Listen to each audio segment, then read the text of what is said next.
والسلام علی سید الانبیاء والمرسلین اما بعد فاعوذ باللہ من الشیطان الرجیم بسم اللہ الرحمن الرحیم یا ایہا الذین آمنوا اتقوا اللہ وابتغوا الیہ الوسیلہ صدق اللہ مولانا العظیم وصدق رسولہ النبی الکریم الامین۔ پڑھیے الصلاۃ والسلام علیک یا سیدی یا رسول اللہ وعلی آلک واصحابک یا سیدی یا حبیب اللہ، الصلاۃ والسلام علیک یا سیدی یا نبی اللہ وعلی آلک واصحابک یا سیدی یا نور اللہ۔ اللہ عز و جل کا احسان عظیم ہے کہ اس نے ہمیں ایک دفعہ پھر اس محفل میں جمع ہونے کی توفیق عطا فرمائی ہے، اور ہم اس کی بارگاہ میں دعا گو ہیں کہ ہمیں اسی طرح ان محافل کا سلسلہ جاری رکھنے کی توفیق عطا فرمائے۔ جو آیت میں نے آپ کے سامنے پڑھی یہ چھٹے پارہ سورہ مائدہ کی آیت کریمہ ہے، جس میں اللہ فرماتا ہے یا ایھا الذین آمنوا اتقوا اللہ وابتغوا الیہ الوسیلہ، اے ایمان والو اللہ سے ڈرو اور اس کی بارگاہ میں وسیلہ تلاش کرو۔ تو یہ آیت وسیلے کے ثبوت پر بہت بڑی دلیل ہے کہ اللہ عز و جل کی بارگاہ میں وسیلہ پیش کرنا یہ قرآن سے ثابت ہے۔ تو سب سے بڑا وسیلہ جو ذات الہی بارگاہ الہی میں ہے وہ حضور کی ذات بابرکات ہے۔ اس سے بڑا وسیلہ اللہ کی بارگاہ میں کوئی نہیں پیش کیا جا سکتا۔ حضور کی ذات سے توسل جو ہے وہ مختلف صورتیں اس کی ہو سکتی ہیں۔ ایک تو آپ کی ولادت سے پہلے لوگ آپ کی ذات کا وسیلہ اللہ کی بارگاہ میں پیش کیا کرتے تھے، اس کے بارے میں چند ایک روایت آپ کے سامنے پڑھوں گا۔ اور پھر جب آپ کا ظہور ہوا، آپ کی ولادت ہوئی، تو آپ کی ظاہری زندگی میں بھی لوگ آپ کو وسیلہ بنا کر اللہ کی بارگاہ میں دعا کرتے تو اللہ دعائیں قبول فرماتا۔ اسی کے بارے میں بھی میں چند ایک روایتیں پڑھوں گا۔ اور پھر تیسری صورت ہے حضور کے وصال کے بعد، یعنی ظاہری طور پر اس دنیا سے تشریف لے جانے کے بعد بھی لوگ آپ کا وسیلہ پیش کرتے تو اللہ اس وسیلے کے صدقے ان لوگوں کی دعائیں قبول فرماتا۔ ولادت سے قبل رسول کریم صلی اللہ تعالیٰ علیہ وسلم کی ذات کا وسیلہ جو سب سے پہلے پیش کیا گیا وہ ہم سب کے والد گرامی جنہیں ابو البشر بھی کہا جاتا ہے سیدنا آدم علیہ السلام نے کیا۔ یہ واقعہ مشہور ہے کہ آدم علیہ السلام کو جب فرشتوں نے سجدہ کیا اور شیطان منکر ہو گیا تو شیطان کو اللہ عز و جل نے مردود قرار دیا، اور سیدتنا حوا اور سیدنا آدم علیہ السلام کو حکم ارشاد ہوا کہ دونوں جنت میں رہیں، اور جنت کی ہر چیز کھا سکتے ہیں، لیکن ایک مخصوص درخت تھا جس کے بارے میں اللہ نے حکم دیا کہ اس کے قریب نہیں جانا، اس کا پھل نہیں کھانا۔ وہ درخت کیا تھا اس کے بارے میں مختلف روایات ہیں، انگور کی بھی روایت ہے، سیب کی بھی روایت ہے، اور ایک روایت اس بارے میں یہ ہے کہ اس سے مراد گندم تھی کہ گندم نہیں کھانی۔ تو سیدنا آدم علیہ السلام کو شیطان نے جو ہے ورغلایا، کیونکہ شیطان کو مردود تو قرار دے دیا تھا لیکن اس کا جو ہے وہ جنت کے اندر داخلہ ممنوع نہیں تھا، اور اگر یہ بات مان بھی لی جائے کہ داخلہ ممنوع بھی تھا پھر بھی شیطان جو ہے وہ وسوسہ دل میں ڈالنے کی طاقت رکھتا ہے، اسے اللہ نے یہ طاقت عطا کی ہے کہ وہ دور رہ کر بھی کسی بندے کے دل میں وسوسہ ڈال سکتا ہے۔ تو اس نے وسوسہ ڈالا سیدنا آدم علیہ السلام کے دل میں، ورغلایا آپ کو، اور آپ نے حکم الہی کے پورا کرنے میں لغزش کھائی، خطا ہو گئی آپ سے، اور آپ نے وہ جس درخت سے منع کیا تھا کہ اس کا پھل نہیں کھانا اس کو کھا لیا آپ نے، اور آپ کی زوجہ نے بھی کھا لیا۔ اب حکم الہی یہ ہوا کہ تم نے چونکہ لغزش کی ہے، خطا کی ہے، تو اب تم دونوں جنت میں نہیں رہو گے بلکہ زمین پر اتر جاؤ۔ آدم علیہ السلام اور حضرت حوا کو زمین پر اتار دیا گیا جنت سے اتار کر۔ تو آدم علیہ السلام اس فکر میں تھے کہ کیسے اپنی اس خطا کی معافی مانگوں اللہ سے، کس طریقے سے اپنے رب کو راضی کروں۔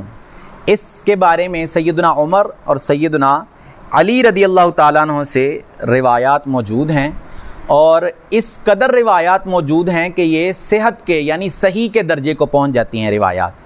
اس میں سرکار علی وقار صلی اللہ علیہ وسلم فرماتے ہیں کہ جب آدم اس فکر میں تھے کہ میں کیسے توبہ کروں، معافی مانگوں، تو انہیں میرا خیال آ گیا، میرا ذکر ان کے دل میں آ گیا، اور انہوں نے میرا نام لے کر رب کی بارگاہ میں معافی مانگی، اللہ نے ان کی خطا کو معاف کر دیا۔ تو جب آدم علیہ السلام نے یہ سرکار کا نام لے کر، سرکار کا وسیلہ پیش کر کر اللہ سے معافی مانگی، تو اللہ نے معاف تو فرمایا، لیکن سوال یہ کیا، پوچھا یہ کہ آدم تمہیں محمد کے بارے میں کیسے پتا چلا؟ ابھی تو میں نے محمد کو پیدا ہی نہیں کیا، تمہیں کیسے پتا چل گیا محمد کے بارے میں؟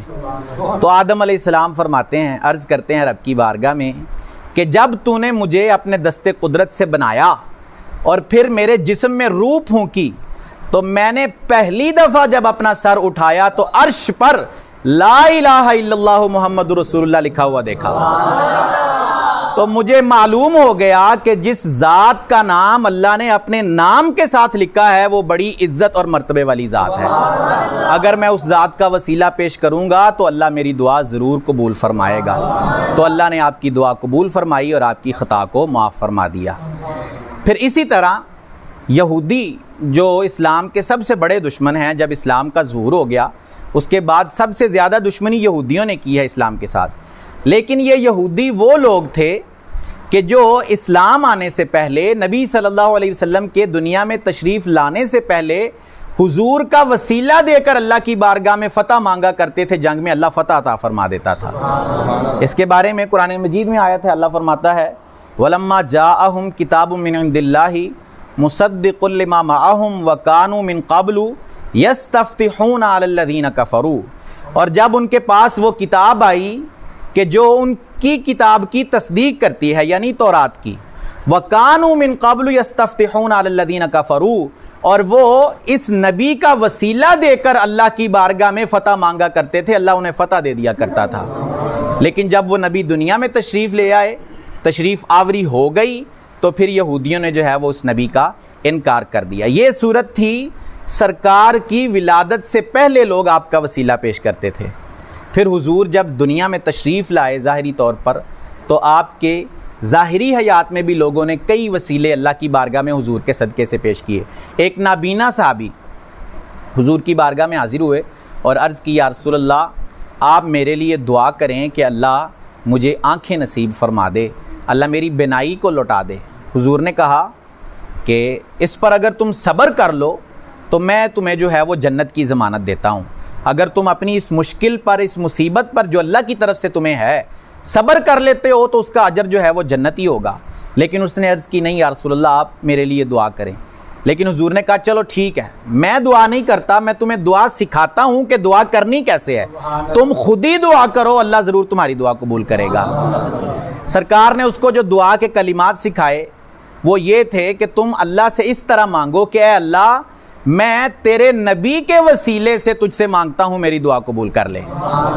خود حضور اس کو یہ دعا سکھا رہے ہیں۔ سرکار کا خود سکھانا یہ بات اس بات پر دلیل ہے کہ وسیلہ پیش کرنا حضور کا بالکل صحیح اور بالکل جائز ہے، اس کا شریعت کے اندر کوئی ممانعت موجود نہیں ہے۔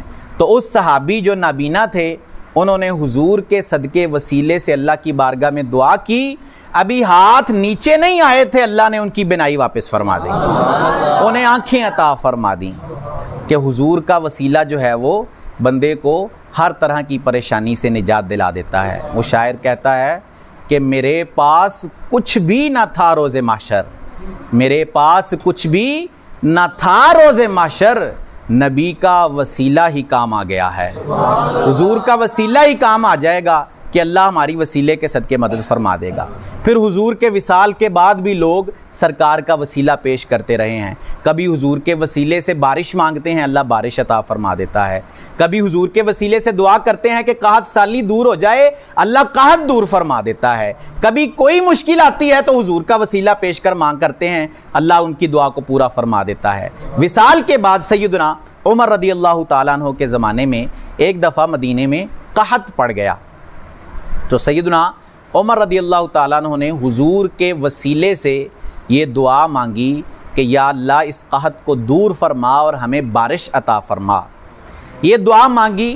اگلے دن ایک دوسرے صحابی نے آ کر سیدنا عمر سے عرض کیا کہ کل رات خواب میں آقا کریم صلی اللہ علیہ وسلم تشریف لائے تھے انہوں نے آ کر فرمایا کہ عمر سے میرا سلام بھی کہنا اور اسے یہ خبر بھی دینا کہ اللہ اس کی دعا ضرور قبول کر لے گا۔ یہ خبر اس صحابی نے آ کر حضرت عمر کو پہنچائی۔ یہ خبر پہنچی تھی کہ اللہ عز و جل نے مدینے پر بارش کا نزول فرما دیا اور وہ جو قحط سالی تھی وہ ختم ہو گئی۔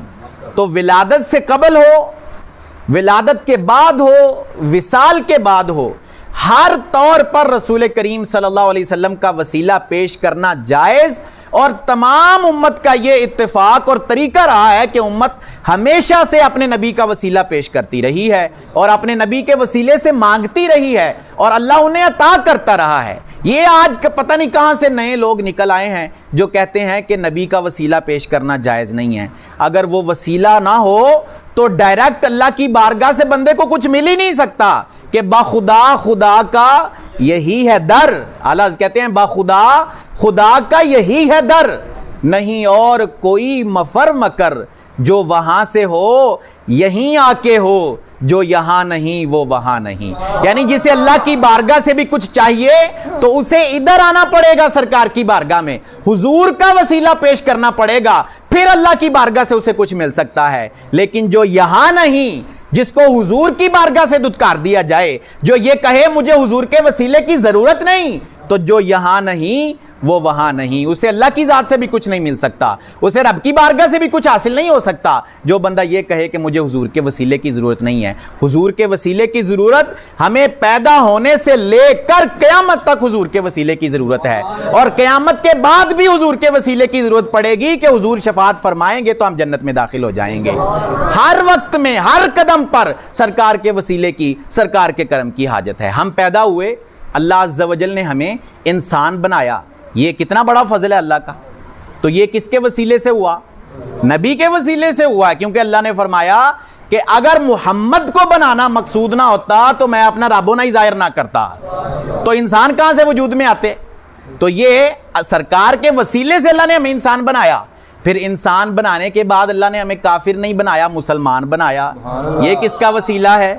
سرکار کا وسیلہ ہے۔ پھر مسلمان بنا کر بھی ہمیں اس گروہ میں رکھا جو حضور کا میلاد مناتے ہیں، جو حضور کے نام کی محفل سجاتے ہیں، جو حضور کی یاد کو تازہ کرتے ہیں، جو حضور کے ذکر میں مشغول رہتے ہیں، جو حضور کی نعتیں پڑھتے ہیں۔ ہمیں کسی ایسے گروہ میں شامل نہیں کیا جو یہ کہتے ہیں کہ نبی کو غیب کا علم نہیں ہے۔ ہمیں کسی ایسے گروہ میں شامل نہیں کیا جو یہ کہتے ہیں نبی کو دیوار کے پیچھے کا علم نہیں ہے۔ ہمیں کسی ایسے گروہ میں شامل نہیں کیا جو یہ کہتے ہیں میلاد منانا جائز نہیں ہے۔ ہمیں کسی ایسے گروہ میں شامل نہیں کیا جو یہ کہتے ہیں کہ نبی کی یاد کرنا جائز نہیں ہے۔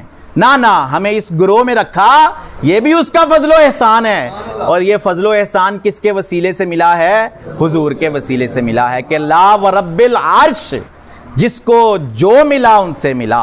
اعلیٰ کہتے ہیں عرش کے رب کی قسم، لا ورب العرش، جس کو جو ملا ان سے ملا، بٹتی ہے کونین میں نعمت رسول اللہ کی۔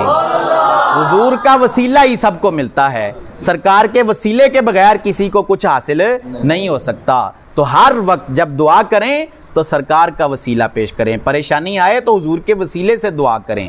یہ صحابہ کرام کا، ہمارے علماء کا، ہمارے سلف صالحین کا یہی کام رہا ہے، یہی طریقہ رہا ہے کہ جب بھی پریشانی آتی ہے تو حضور کا نام لے کر دعا مانگتے ہیں۔ ہمارے والد محترم سیدنا آدم علیہ السلام، ان کا یہ طریقہ رہا ہے کہ وہ سرکار کے وسیلے سے دعا مانگتے ہیں، جبکہ سرکار ابھی اس دنیا میں تشریف فرما نہیں تھے، تب بھی ان کا وسیلہ پیش کیا جا رہا تھا۔ تو آج پھر سرکار کا وسیلہ کیوں نہیں پیش کیا جا سکتا؟ تو جب بھی مصیبت آئے حضور کا وسیلہ دے کر، حضور کا نام لے کر اللہ سے مانگیں، اللہ ضرور عطا فرمائے گا۔ اللہ عز و جل سے دعا ہے کہ اللہ عز و جل ہمیں عمل کی توفیق عطا فرمائے۔ آمین بجاہ خاتم النبیین صلی اللہ علیہ وسلم۔ 15 منٹ ہی